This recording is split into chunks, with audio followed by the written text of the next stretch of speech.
Bismillahirrahmanirrahim. Assalamualaikum warahmatullahi wabarakatuh. Kaifa halukum? Bagaimana kabar kalian semua? Mudah-mudahan selalu sehat walafiat dan pastinya terus semangat dalam belajar. Hari ini insyaallah kita akan belajar SKI melanjutkan yang kemarin, yaitu tentang Wali Songo, Sunan Muria, Sunan Kudus, dan Sunan Gunung Jati.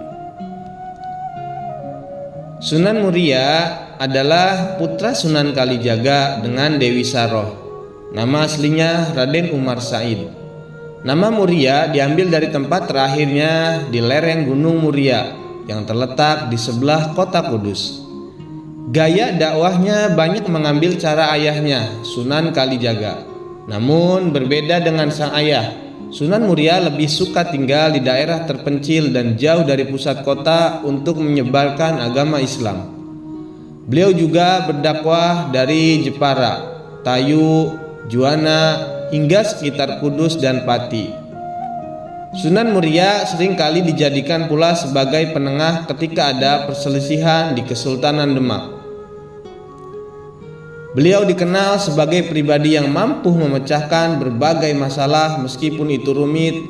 Saran, pendapat, dan pemecahannya pun selalu dapat diterima oleh semua pihak yang berselisih.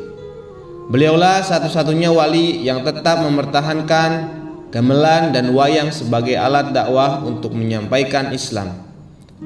Dan beliau pula yang menciptakan tembang Sinom dan Kinanti. Sunan Kudus. Sunan Kudus adalah putra Raden Usman Haji, bergelar Sunan Ngudung dari Jipang, Panolan, dan Syarifah, atau adik Sunan Bonang. Nama kecil Sunan Kudus adalah Ja'far Shodiq. Sunan Ngudung merupakan salah seorang penyebar agama Islam di daerah Blora, Jawa Timur. Cara Sunan Kudus mendekati masyarakat Kudus adalah dengan memanfaatkan simbol-simbol Hindu dan Buddha. Hal itu terlihat dari arsitektur Masjid Kudus. Bentuk menara, gerbang, dan pancuran atau padasan wudhu yang melambangkan 8 jalan Buddha. Sebuah wujud kompromi yang dilakukan Sunan Kudus. Sunan Kudus juga menyusun cerita-cerita ketauhidan. Kisah tersebut disusunnya secara berseri, sehingga masyarakat tertarik untuk mengikutinya. Dengan begitulah Sunan Kudus mengikat masyarakatnya.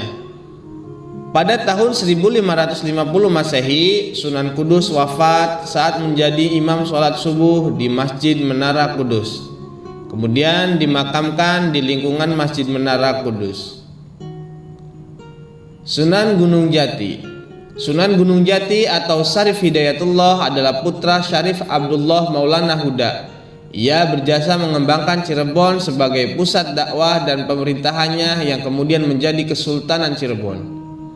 Anaknya yang bernama Maulana Hasanuddin juga berhasil mengembangkan kekuasaan dan menyebarkan agama Islam di Banten, sehingga kemudian menjadi Kesultanan Banten.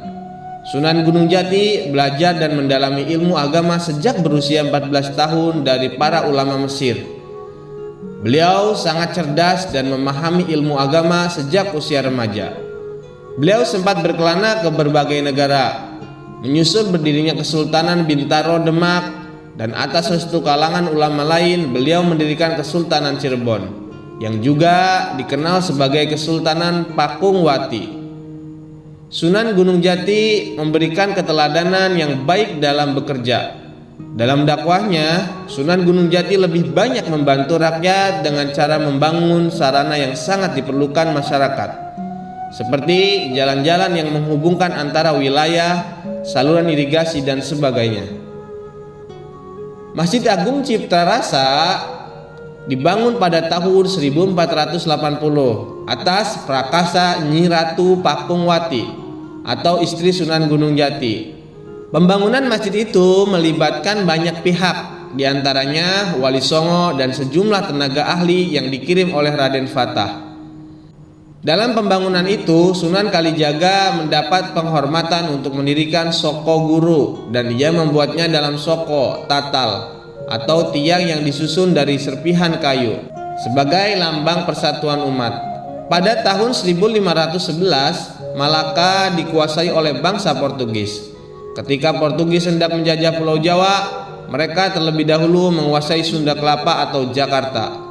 Ketika Patih Unus pulang ke Jawa, seorang mubalik asal Malaka bernama Fathahillah ikut serta ke Pulau Jawa karena beliau ingin menyebarkan agama Islam di tanah Jawa. Fathahillah kemudian diangkat sebagai adipati di Sunda Kelapa dan merubah nama Sunda Kelapa menjadi Jayakarta. Sunan Gunung Jati sebagai Sultan Cirebon terus meluaskan penyebaran Islam di seluruh wilayah Pajajaran. Dalam melaksanakan perjuangan tidak jarang beliau menghadapi rintangan baik yang ringan atau yang sangat berat. Akan tetapi beliau masih mampu untuk menghadapi itu semua. Sunan Gunung Jati meninggal dunia pada tahun 1570 Masehi, 977 Hijriah dan dimakamkan di Cirebon. Mungkin itu saja pelajaran SKI tentang Wali Songo. Mudah-mudahan ada manfaatnya dan menambah pengetahuan tentang Wali Songo dan asal mula penyebaran agama Islam di Indonesia.